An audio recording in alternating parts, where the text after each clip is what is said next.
ஆண்டவராகிய இயேசு கிறிஸ்துவின் நாமத்தினாலே உங்கள் அனைவரையும் நான் ஒரு விசை கூட வாழ்த்துகிறேன். இந்த வாய்ப்பினை தந்த என் தேவனுக்கும் இந்த தருணத்தை ஏற்படுத்தி கொடுத்த சபை போதகருக்கும் விசுவாசிகளுக்கும் இயேசுவின் நாமத்தில் ஒரு விசை கூட நான் வாழ்த்துதல் சொல்லி நன்றி பாராட்டுகிறேன். இந்த நாளிலும் உங்களிடத்தில் நான் பேசும்படியாக தெரிந்து கொண்ட ஒரு வார்த்தை அப்போஸ்தலனாகிய பவுல் எழுதின சுவிசேஷம் 3வது அதிகாரம் வசனம் 1 - 8 வரை வாசிக்க கேட்கலாம். அப்போஸ்தலனாகிய பவுல் எழுதின 3வது அதிகாரம் 1வது வசனம் முதல் 7ஆம் வசனம் வரை படிக்கலாம். ஜெப வேளையாகிய 9ஆம் மணி நேரத்திலே பேதுருவும் யோவானும் தேவாலயத்துக்கு போனார்கள். அப்பொழுது தன் தாயின் வயிற்றிலிருந்து சப்பானியாய் பிறந்த ஒரு மனுஷனை சுமந்து கொண்டு வந்தார்கள். தேவாலயத்திலே பிரவேசிக்கிறவர்களிடத்தில் பிச்சை கேட்கும்படி நாடோறும்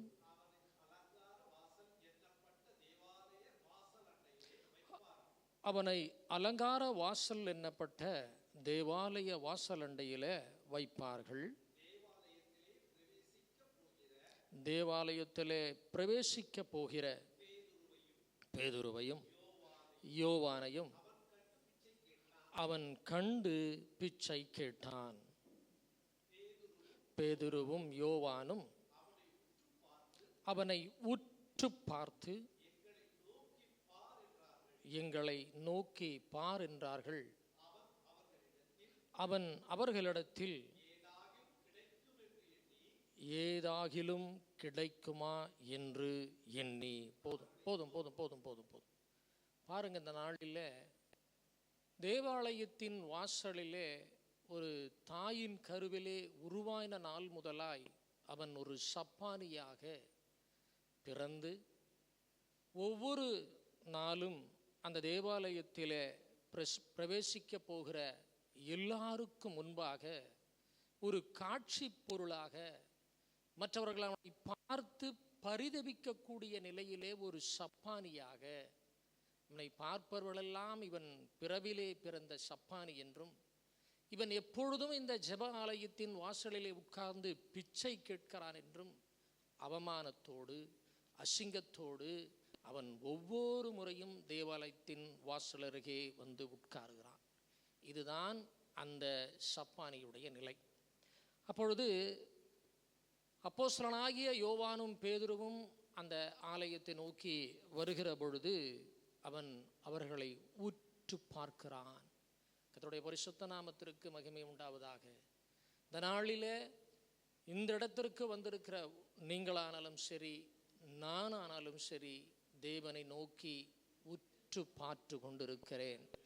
ஏதாயிலும் இந்த தேவனின் வாழ்க்கையிலே ஒரு நன்மையை செய்துவிட முடியுமா என்று. ஒருவேளை உங்கள் எண்ணமும் என் எண்ணமும் ஒன்றாகில் இருந்தாலும், நான் எதை நோக்கி நான் தேவனிடத்திலே வந்திருக்கிறேன் என்பது என் இருதயம் மாத்திரம் அறியும்.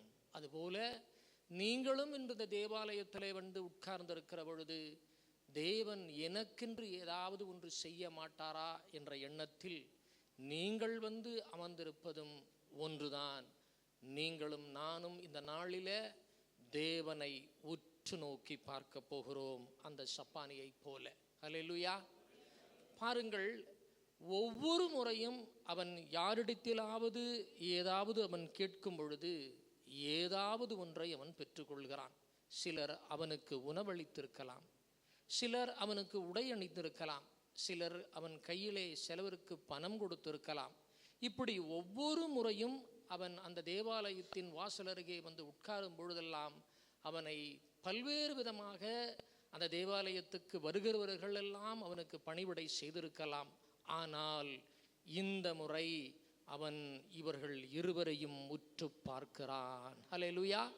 அப்படி என்று சொன்னால் 40 ஆண்டுகளாக இவன் இப்படி வரவும் போக்குமா இருக்கிறான். அவனுக்கு மனிதர்களிடத்திலிருந்து ஏதாவது ஒரு ஒத்தாசை உதவி வந்து கொண்டுதான் இருக்கிறது. ஆனாலும் அந்த உதவியும் ஒத்தாசையும் அவனுக்கு நிரந்தரமானதில்லை. ஹல்லேலூயா. அப்போ ஒவ்வொரு முறையும் அவன் உட்கார்ந்து ஒவ்வொரு இடத்திலே அவன் கேட்கிறான். பிச்சை வேதத்திலே அவனை குறித்து இப்படியா எழுதப்பட்டிருக்கிறது. அவன் பிச்சை கேட்கும்படியாக அவனை அந்த தேவாலயத்துக்கு முன்பு உட்கார வைத்து கொண்டிருக்கிறார்கள். அந்த சப்பானியின் நிலை, அவன் பிறவி சப்பானி மாத்திரமல்ல, அவன் பிச்சை கேட்கும்படியாக இந்த நாளிலே அவன் அந்த வாசல் அருகே உட்கார்ந்திருக்கிறான். அதனால்தான் அவனுக்கு ஒரு நம்பிக்கை, சீஷர்களை பார்க்கும் பொழுது அவனுக்கு ஒரு நம்பிக்கை வருகிறது. எப்படிப்பட்ட நம்பிக்கை? இன்று ஏதாகிலும் எனக்கு கிடைக்குமா என்று. ஹல்லேலூயா, ஹல்லேலூயா. நான் இந்த நாளில் சொல்லுகிற, தேவாலயத்தில் உள்ளே வந்தால் தான் அதிசயம் என்று இல்லை. நீங்கள் தேவாலயத்தின் வாசலில் உட்கார்ந்திருந்தாலும் வந்தவனை ஒருவனையும் என் தேவன் கைவிட்டதாக சரித்திரமில்லை. ஹல்லேலூயா. மீண்டும் சொல்லுகிறேன், தேவாலயத்திற்கு உள்ளே உட்கார்ந்தால் தான் எனக்கு அதிசயம் கிடைக்கும் என்பது இல்லை. வாசல் அருகே நீங்கள் உட்கார்ந்திருக்கிறவர்கள் யாரானாலும் இந்த தேவன் கைவிட்டதாக சரித்திரமில்லை. அதனால்தான் சங்கீதக்காரனாகிய தாவீது சொல்லுகிறான், ஆகாமியம் கூடாரங்களில் வாசம் பண்ணுகிறதை பார்க்கிலும். பாருங்க, அவன் சொல்றான், ஆகாமிய கூடாரங்களில் வாசம் பண்ணுகிறதை பார்க்கிலும் உம்முடைய ஆலயத்தின் வாசற்படியிலே அமர்ந்திருப்பதே நான் நாடுவேன் என்று சங்கீதக்காரனாகிய தாவீது சொல்லுகிறான். இன்று கூட நாம் அனைவரும் தேவ சமூகத்திலே ஏதாவது ஒன்று இன்று எனக்கு கிடைத்து விடாதா?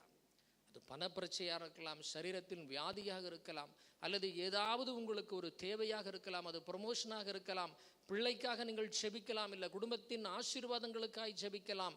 எப்படிப்பட்ட காரியங்கள் அந்த நாளிலே உங்களுக்கு இருந்தாலும் நீங்கள் இன்று தேவனை நோக்கி, இன்று எனக்கு ஏதாவது ஒன்று கிடைக்குமா என்று பார்த்தால் நிச்சயம் தேவன் சொல்லுகிறார், நான் உங்களுக்கு அப்படியே செய்வேன் என்று. ஹல்லேலூயா, ஹல்லேலூயா.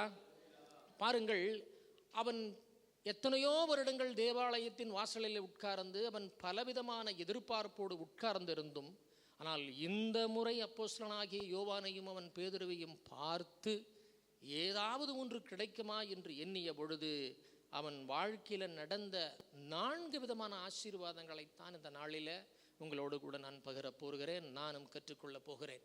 அவன் நினைத்து பார்த்தது, உற்று பார்த்தது ஒன்றுக்காகத்தான். நிச்சயமாக நான் ஒரு சப்பானியாகவே என் வாழ்க்கையை கடந்து போகிறேன். ஒவ்வொரு முறையும் என்னை பிச்சை கேட்பதற்காகவே என்னை கொண்டு வந்து உட்கார வைக்கிறார்கள். இப்படியே காலங்கள், நாட்கள் நகர்ந்து போகிறதே தவிர என் வாழ்க்கையில் ஒரு நன்மையும் நடக்கவில்லை. ஒருவேளை இன்றாவது அந்த நன்மை கிடைத்து விடுமா என்ற எண்ணத்தில் அவன் காத்திருந்து உற்று பார்த்து அவன் பார்க்கும் பொழுது அப்போஸ்தலனாகிய யோவானும் பேதுரும் அவனை பார்த்து சொல்லுகிறார்கள், என்னிடத்தில் வெள்ளியும் இல்லை, பொன்னும் இல்லை. நீ ஒருவேளை எதிர்பார்த்திருக்கலாம், நான் ஏதாவது பணம் கொடுப்பேன் என்று. ஏன்னால் இது போலத்தான் இதற்கு முன்னாடி வந்தவர்களும் உனக்கு உதவி செய்திருக்கிறார்கள். வாசல் தோறும் உன்னை உட்கார வைத்தது பிச்சை எடுப்பதற்காகவே. ஒருவேளை உனக்கு உணவு கொடுத்திருக்கலாம், உடை கொடுத்திருக்கலாம். ஆனால் என்னிடத்தில் நீர் எதிர்பார்ப்பது ஒன்றும் இல்லை. ஆனால் எல்லாவற்றிற்கும் மேலான இயேசுவின் நாமம் மாத்திரம் என்னிடத்தில் இருக்கிறது. அந்த இயேசுவின் நாமத்திலே நீ எழுந்து நட என்று சொன்ன மாத்திரத்திலே அவன் எழுந்து நடந்தான் என்று வேதம் சொல்லுகிறது. பாருங்கள், 40 ஆண்டுகள் எனக்கு தெரியவில்லை. ஒருவேளை வேத பண்டிதர்கள் அதை குறித்து எத்தனை ஆண்டுகள் என்று சொன்னார்கள் என்று எனக்கு தெரியவில்லை. ஆனால் அவனை வாசலண்டையிலே உட்கார வைப்பதற்கு ஒரே ஒரு நோக்கம்தான் அந்த நாட்களில் இருந்திருக்கிறது. அவன் பிச்சை கேட்கும்படியாக என்று வேதம் தெளிவாய் திட்டமாய் போடப்பட்டிருக்கிறது. அவன் எத்தனை முறை பிச்சை கேட்டிருப்பான், எத்தனை வருடம் பிச்சையிலே இருந்திருப்பான், எத்தனை வருடங்களாக அவனுக்கு பார்ப்பவர்கள் எந்த மாதிரியெல்லாம் உதவி செய்திருப்பார்கள் என்று அவன் தெரியவில்லை. ஆனாலும் அவன் நிலை மாறவில்லை. இன்றாவது என் நிலை மாறும் என்ற ஒரு நம்பிக்கையிலே அவன் அந்த அப்போஸ்தலர்களை பார்த்து உற்று பார்க்கிறான். அவர்கள் சொல்லுகிறார்கள், என்னிடத்தில் வெள்ளியும் இல்லை, பொன்னும் இல்லை, ஆண்டவராகிய இயேசு கிறிஸ்துவின் நாமமே அல்லாமல் வேற ஒரு நாமம் என்னிடத்தில் இல்லை என்று சொல்லி சொன்ன பொழுது அந்த பிறவி அந்த தாயின் வயிற்றிலே உருவாகும் பொழுதே சப்பானியாய் பிறந்தவன் எழுந்தான் என்று வேதம் நமக்கு தெளிவாய் திட்டமாய் சொல்லுகிறது. சரி, அப்படிப்பட்ட இந்த இயேசுவின் நாமத்தினுடைய வல்லமை எப்படிப்பட்டது? அப்படிப்பட்ட இயேசுவின் நாமம் எப்படிப்பட்ட மகத்துவம் உடையது? யாருடைய வாழ்க்கையும் தலைகீழாய் மாற்றிவிடக்கூடிய ஒரு பெரிய சக்தி இந்த இயேசுவின் நாமத்திற்கு உண்டு என்பதை ஒரு பிறவி சப்பானி எழுந்து நின்றான் என்பதை விட, இதைவிட ஒரு பெரிய அத்தாட்சி இந்த உலகத்தில் நாம் பார்க்க முடியாது. மருந்துவம் இல்லை, மருந்து இல்லை, வேற அதுக்கான எந்த ஒரு வைத்தியமும் இல்லை. ஒருவேளை அவன் பிறந்து நன்றாய் நடந்து பாதியில் அவன் ஒருவேளை அவன் குருடனாய் அல்லது சப்பானியாய் இருந்திருந்தாலும் அவனுக்கு எப்படியோ ஒரு காலத்தில் அவனுக்கு அந்த பார்வை வந்தது, அல்லது அவன் நடந்து விட்டான் என்று சொல்லலாம். ஆனால் வேதம் அதை குறித்து சாட்சி சொல்லுகிறது. அவன் தாயின் கருவிலே தோன்றிய பொழுதே அவன் சப்பானியாய் பிறக்கிறான். இப்படிப்பட்டவன் எந்த ஒரு வைத்தியம் இல்லாமல் இயேசுவின் நாமம் என்ற ஒரு வார்த்தையை மாத்திரம் சொன்ன பொழுது அவன் எழுந்து நின்றான் என்று வேதம் சொல்லுகிறது. நான் சொல்லுகிறேன், இந்த இயேசுவின் நாமம் அவன் கேட்டது ஒன்று, அவன் வாழ்க்கையில் இந்த தேவன் தந்தது மூன்று. அந்த மூன்று காரியங்கள் என்ன என்று நாம் இப்பொழுது பார்ப்போம். சர்வாங்க சுகம் என்று வேதம் அந்த இடத்திலே சொல்லுகிறது. சர்வாங்க சுகம் என்று சொன்னால், இப்போ ஒரு மருத்துவரிடத்திலே சரீரத்தில் ஏதாவது ஒரு பிரச்சனை என்று நாம் பார்க்க போகிறோம். அவர் அதை எல்லாவற்றையும் ஆராய்ந்து சில நேரங்களிலே சொல்லுவார், உங்கள் கிட்னியில் ஒரு கல் இருக்குது. ஸோ அந்த கல்லை நாங்கள் மருந்துகள் கொடுத்து அதை ட்ரீட்மெண்ட் கொடுத்து அதை நாங்கள் முழுவதுமாக வெளியேற்றுகிறோம், அல்ல வெளியேற்ற முயற்சிக்கிறோம் அப்படின்னா, சில நேரங்களில் மருத்துவங்க சொல்லுவாங்க, எவ்வளவோ முயற்சித்தோம், அதில் பாதி கற்களை எங்களால் அகற்ற முடிந்தது, மீதி கற்களை அகற்ற முடியவில்லை. அல்லது ஏதாவது ஒரு அறுவை சிகிச்சைக்கு போகும்பொழுது மருத்துவர்கள் சொல்வார்கள், எங்களால் முழுவதும் அந்த கட்டியை அப்புறப்படுத்த முடியவில்லை, ஒரு சிறு துண்டை மாத்திரம்தான் நாங்கள் எடுத்தோம், பாக்கி இருக்கிற அந்த கட்டி அப்படியே இந்த சரீரத்திற்குள் இருந்தது என்று மருத்துவர்கள் சொல்லி நாம் கேட்டிருப்போம். ஆனால் தாயின் வயிற்றில் உருவான நாள் முதல் இருந்த ஒரு பிறவி சப்பானி இயேசுவின் நாமம் என்று சொன்ன பொழுது ஒரு கையும் ஒரு காலும் மட்டும் வந்தது என்று வேதம் அவனை குறித்து சாட்சி சொல்லவில்லை, முழுவதுமாய் அவன் சுகம் பெற்றான். மருத்துவர்கள் நமக்கு கொடுக்கிற மருந்துகளும், மருத்துவர்கள் அவர்கள் என்ன செய்கிறார்கள், நமக்கு வைத்தியம் பார்ப்பது போல இந்த இயேசுவானர் நம்மை பார்க்காமல் சர்வாங்க சுகம் என்று சொல்லி இந்த சர்வ அங்கத்தையும் ஒரு இடத்திலும் பழுது இல்லாமல் அவன் தாயின் வயிற்றில் உருவான ஒரு சப்பானி இயேசுவின் நாமத்தினால் எழுந்த நட என்று சொன்ன மாத்திரத்தில் அவன் சர்வாங்க சுகமடைந்தான் என்று இந்த வேதத்திலே திட்டமாய் தெளிவாய் நமக்கு போடப்பட்டு இருக்கிறது. அதே அதிகாரத்தில் 16வது வசனப்படியாய் சொல்லுகிறது, அவருடைய நாமத்தை பற்றும் விசுவாசத்தினாலே அவருடைய நாமமே நீங்கள் பார்த்து அறிந்திருக்கிற இவனை பலப்படுத்தினது. பாருங்கள், விசுவாசம் என்பது அல்லது நம்முடைய இயேசுவின் நாமம் என்பது அவருடைய நாமத்தை பற்றுகிற விசுவாசம்.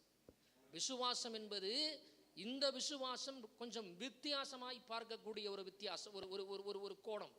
நீங்கள் பல கோணங்களிலே இந்த விசுவாசை குறித்து நீங்கள் தியானிக்கும் பொழுது அது என்ன, அவருடைய நாமத்தை பற்றும் விசுவாசம் என்று சொன்னால் மற்ற விசுவாசத்தை காட்டிலும் இயேசுவின் நாமம் என்று சொல்கிற அந்த விசுவாசத்திற்கு ஒரு பெரிய வல்லமை உள்ளது என்பதை இந்த நாளிலே நாம் பார்த்து கொண்டிருக்கிறோம். பாருங்கள், இந்த நாள் அவன் அந்த இடத்திலே சொன்ன மாத்திரத்திலே அவன் சுகம் பெற்றான். ஆகவே இயேசுவின் நாமத்திற்கு என்ன வல்லமை உள்ளது? அவனை குணப்படுத்துகிற ஒரு விசுவாசம். அல்லேலூயா.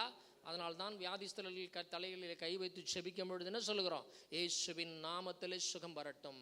அந்த நாமத்திற்கு ஒரு வல்லமை உண்டு, அந்த நாமத்திற்கு ஒரு மிகப்பெரிய சக்தி உண்டு என்று சொன்னால் பிணியாள்களை ரட்சிப்பது மாத்திரமல்ல, வியாதிஸ்தர்களை அரைகுறையாய் சுகமாக்குவதல்ல, பரிபூர்ண அந்த சர்வாங்க சுகத்தை தருகிற வல்லமை ஆற்றலும் இந்த இயேசுவின் நாமத்திற்கு உண்டு என்ற இந்த நாளிலே உங்களிடத்தில் நான் பதிவு செய்கிறேன். பாருங்கள், ஒரு தாயின் கருவிலே அவன் தோன்றின பொழுதே பிறவி சப்பானியாய் இருந்த ஒருவனை இயேசுவின் நாமம் அவனை சுகப்படுத்தியது. இந்த நாளில சரீரத்தில் எங்கெல்லாம் பிரச்சனை உங்களுக்கு இருக்கோ இப்பவே கையை வச்சு சொல்லுங்க மனசுல, இயேசுவின் நாமத்தினால் இந்த வியாதியே நீ வெளியேறு, என்னை ஆள்வதற்கு உனக்கு என்ன இல்லை, அதிகாரம் இல்லை என்று நீங்கள் சொல்லுவீர்களானால் ஒரு சர்வாங்க சுகத்தை இந்த நாளிலே ஆவியானவர் உங்களுக்கு கட்டளையிட அவர் வாஞ்சிக்கிறார். ஹல்லேலூயா.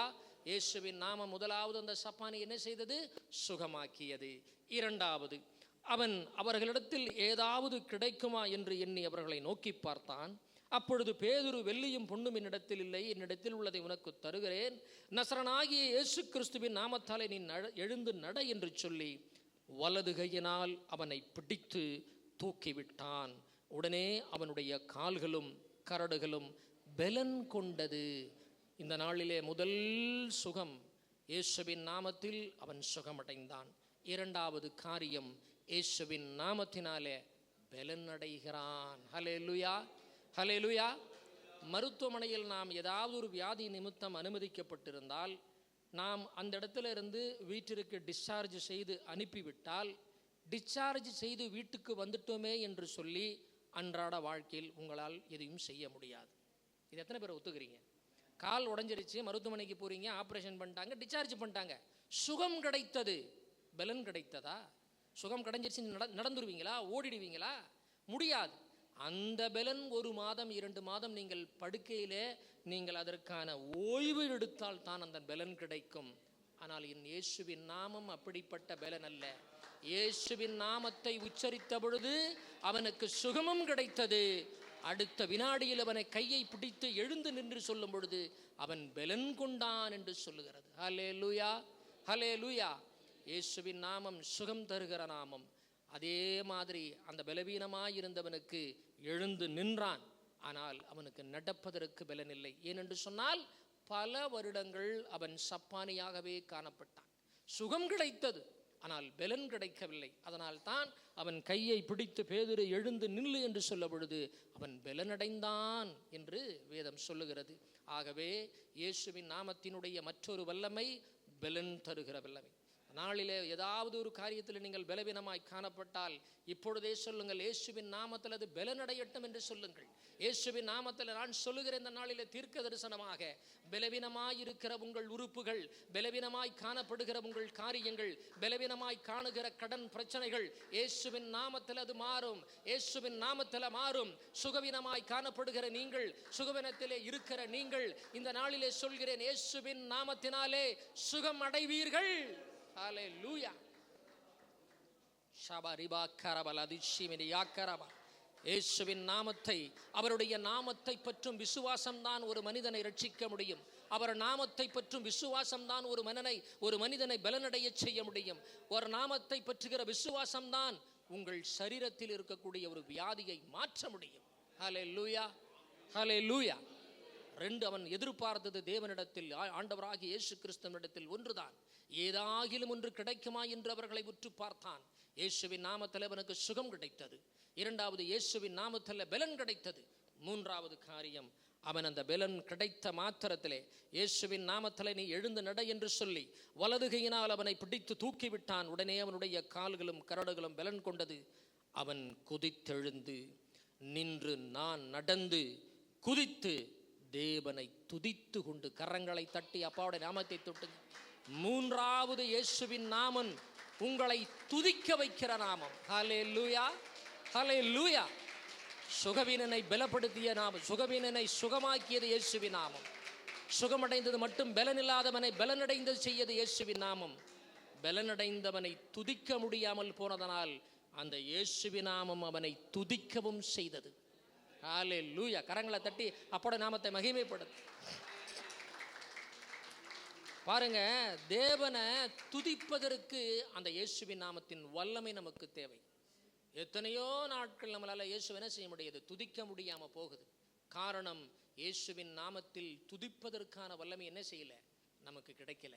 ஆனால் ஒவ்வொரு நாளும் நம்முடைய தனிப்பட்ட வாழ்க்கையில ஆண்டவரோடு உறவாடும் பொழுது உம்மை துதிப்பதற்கும் செபிப்பதற்கும் இயேசுவின் நாமத்தில் அந்த வல்லமை என்ன செய்யுங்க, எனக்கு தாருங்கள் என்று சொல்லி கேட்கணும்.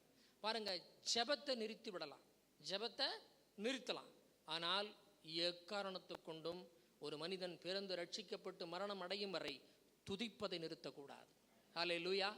certain stage we can stop the prayer. ஆனால் துதிப்பதை நாம் நிறுத்தவே முடியாது. ஒரு காரியம், என்னிடத்திலே கார் இல்லை, ஆண்டவரே எனக்கு ஒரு காரை தாருங்கள் என்று நான் செபிக்கிறேன். கர்த்தர் அந்த விண்ணப்பத்தை கேட்டு எனக்கு கார் கொடுத்தார். மறுபடியும் நான் கார் கேட்க வேண்டிய அவசியமில்லை. நான் அந்த ஜெபத்தை அதோடு நிறுத்தி விட்டு வேறு ஒரு காரணத்துக்காக நான் ஜெபிக்க போகலாம்.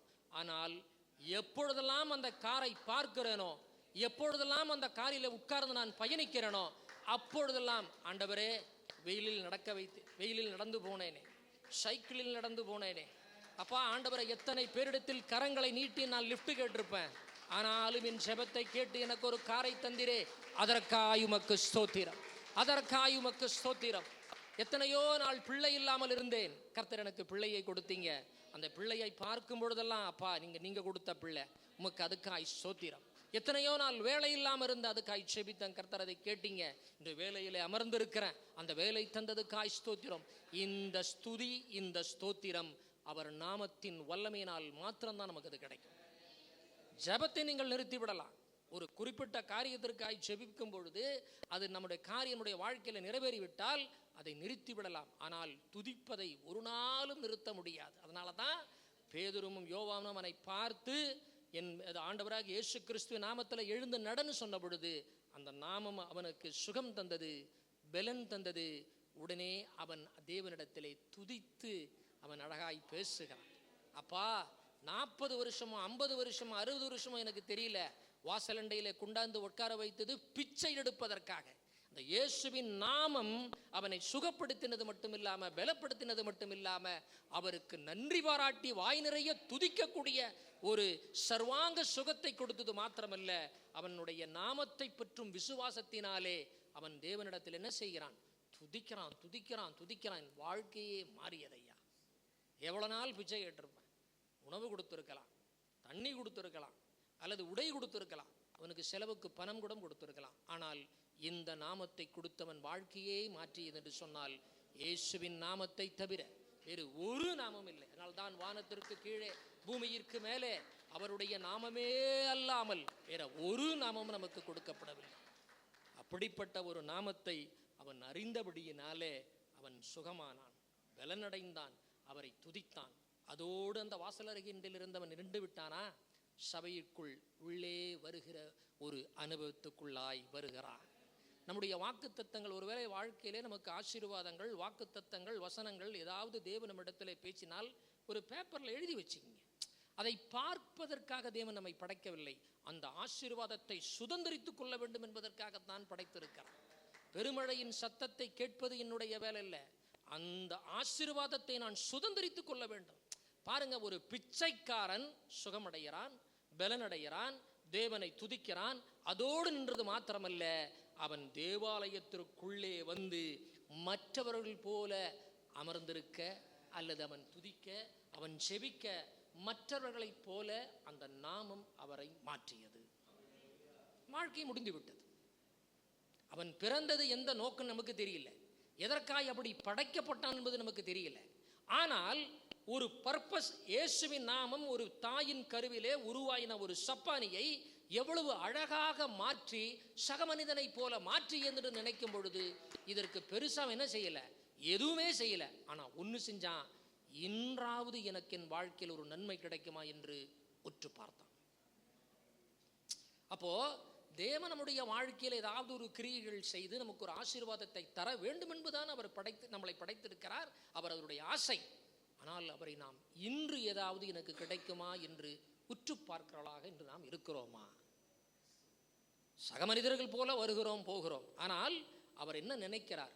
என்னிடத்தில் நீ உருவாட வேண்டும், என்னிடத்தில் நீ தனித்திருக்க வேண்டும், என்னிடத்தில் நீ முறையிட்டு நிற்க வேண்டும், என்னிடத்தில் நீ உரிமையோடு சண்டை போட வேண்டும், என்னிடத்தில் நீ தேவை எல்லாவற்றையும் என்னிடத்தில் நீ கேட்க வேண்டும். கேட்க எவனும் பெற்றுக்கொள்கிறான் என்று வேதம் சொல்கிறது. இந்த நாளிலே கர்த்தர் உங்களோடு கூட பேசும்படியாக இந்த வசனத்தை தந்ததுக்காக நான் நன்றி பாராட்டுகிறேன். நம்முடைய வாழ்க்கையில் எத்தனையோ, இன்னும் பாருங்க, இங்கே எத்தனையோ தெய்வங்களை சில கும்பல்கள் நம்பி கொண்டிருக்கிறது, எத்தனையோ நாமங்களை குறித்தவர்கள் பாடுகிறார்கள். ஆனால் எந்த நாமத்திற்கும் இல்லாத ஒரு மகத்துவமான வல்லமை, எந்த நாமத்திற்கும் இல்லாத ஒரு அற்புதம், எந்த நாமத்திற்கும் இல்லாத ஒரு மிகப்பெரிய சக்தி என்று சொன்னால் அது இயேசுவின் நாமத்தை தவிர வேற எந்த நாமத்திற்கும் இல்லை. ஹல்லேலூயா. தாயின் வயிற்றில் பிறந்த ஒரு பிறவி சப்பானி அவன் இயேசுவின் நாமத்திலே சுகனடைந்தான், இயேசுவின் நாமத்திலே பலனடைகிறான், இயேசுவின் நாமத்திலே துதிக்கிறான், இயேசுவின் நாமத்திலே சபை உள்ளே வந்து மற்றவர்களைப் போல அவனையும் ஒரு வாழ்க்கை வாழ கர்த்தர் அனுமதிக்கிறார். இதுதான் இயேசுவின் நாமத்தின் வல்லமை. கர்த்தர் தாமே இந்த நாளிலே உங்களை ஆசீர்வதிப்பாராக.